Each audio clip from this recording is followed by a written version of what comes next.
नमोस्तु गुरु। कर्म सिद्धांत के हिसाब से देखें तो कोई ग्रह, कोई नक्षत्र हमारे जीवन को प्रभावित नहीं कर सकता।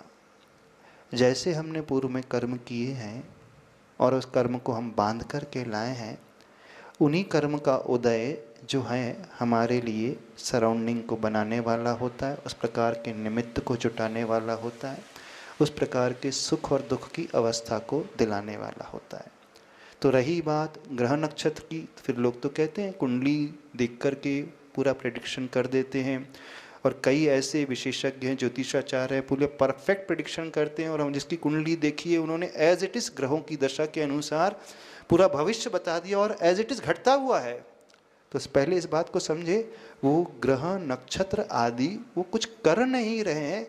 वो कुंडली में बैठे हुए ग्रह नक्षत्र वो सिर्फ एक इंडिकेशन दे रहे हैं कि इस घर में, इस लग्न में जो पैदा हुआ, इस लग्न में जो पैदा हुआ, इस तिथि को जो पैदा हुआ, उस समय जो ग्रहों की दिशाएं थी, दशा थी, वो इस घर में आ रही, तो वो एक इंडिकेशन दे रहे हैं। तो वो इंडिकेशन दे रहे हैं तो सही प्रकार का होता है सही, हम ये नहीं कह रहे कि नहीं होता। अब आपकी कुंडली ये दिखा रही है कि आपकी कुंडली में ये आ रहा है कि बहुत कुछ अशुभ खटने वाला है, परेशानियां, विपत्ति बहुत आने वाली है। तो कौन सा सरल उपाय करें? तो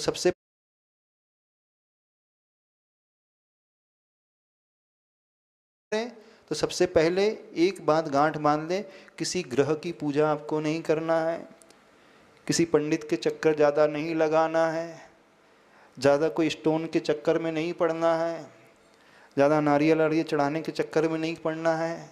तो क्या करें? तो करना ये है कि उन दशा को बदलने के लिए हमें अच्छे कार्य करना है। यानी पूर्व में हमने गलत किया था, अशुभ किया था, उन कर्मों को हमने बांधा, अब उसकी इंटेंसिटी को घटा हम वर्तमान में सकते, वो हमारे हाथ में है। प्लस हम नए अच्छे कर्म बांध सकते, वो हमारे पुरुषार्थ अधीन है। जो हमने बांधा है उससे हम एकदम से पूरा नहीं बदल सकते, पर कुछ सर्टेन परसेंटेज में चेंज हम कर सकते हैं। तो क्या करें? कौन सा रास्ता है?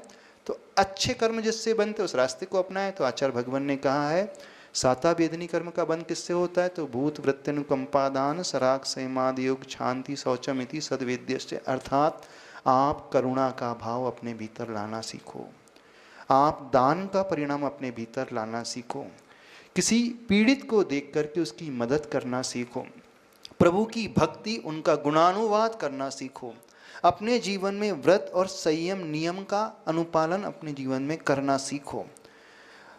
जो हमने पूर्व में कर चुके हैं उसके लिए स्वयं हम प्रायश्चित ग्रहण करें, हम अपने आप को धिक्कारें और कन्फेस करें कि गलती हो गई, और संकल्प करें कि हम आगे से उसे नहीं करेंगे।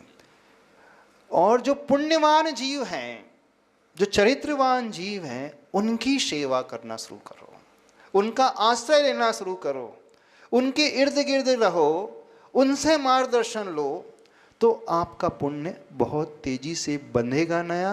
पुराना पाप कर्म कुछ पुण्य में बदलेगा, पुराने पाप कर्म की इंटेंसिटी घटेगी, पुराने पुण्य कर्म की इंटेंसिटी बढ़ेगी। तो ये कार्य आपको करना है और अपने उस पावर को बढ़ाना है, सहन शक्ति को बढ़ाना है। अब देखना, जो कर्म बांध चुके हैं एकदम से बदल नहीं पाएंगे। तो हम क्या कर सकते हैं? अपने आप को मजबूत बनाएं। जैसे कोई शत्रु पक्ष बहुत बलवान है तो हमें क्या करना चाहिए? अपने पक्ष को, अपने सैन्य पक्ष को मजबूत बनाना है। तो अपना सैन्य पक्ष मजबूत मतलब हमारा टॉलरेंस लेवल हम बढ़ाना सीखें, हम अपनी आंतरिक शक्ति को बढ़ाना सीखें, हम अपने परिणामों को संभालना सीखें, हम चला करके विपत्ति को फेस करना सीखें, ताकि रियल लाइफ में कोई परेशानी आएगी तो हम उसे अच्छे से सहन कर पाएंगे।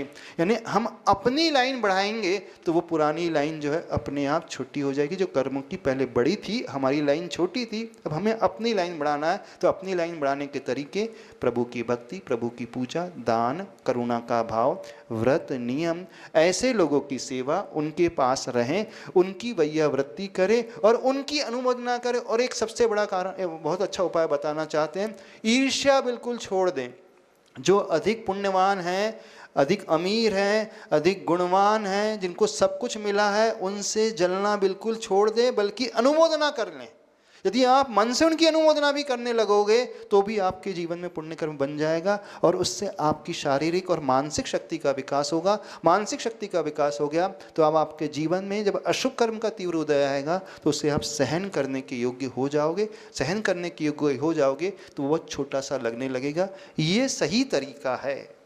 इधर उधर के चक्कर में, पंडितों के चक्कर में पड़ने की कोई आवश्यकता नहीं। हाँ, हमारे हाथ में हमारे वर्तमान के भावों को संभालना है, हमारे उस द्रव्य को संभालना है। दो चीज़ें हमने बताई। अब दो और कारण हैं। एक क्षेत्र में थोड़ा परिवर्तन हम कर सकते हैं क्योंकि द्रव्य, क्षेत्र, काल और भाव 4 चीज़ें होती हैं। तो भाव वर्तमान का पुरुषार्थ है, द्रव्य पूर्व कर्म हम लेकर के आए हैं, तो उसमें थोड़े चेंजेस हम वर्तमान के भाव से कर सकते हैं। थोड़े क्षेत्र को हम परिवर्तित करें, अर्थात जहाँ बहुत ज़्यादा प्रतिकूलता आ रही उस क्षेत्र को छोड़ करके नए क्षेत्र में जाकर के आप बसोगे अथवा नए क्षेत्र में जाकर के बिजनेस करोगे तो क्षेत्र परिवर्तन होने से जहाँ पॉजिटिविटी अधिक होती है, पॉजिटिव वाइब्रेशन अधिक होती है, वो आपको थोड़ा सा लाभ अवश्य देगा।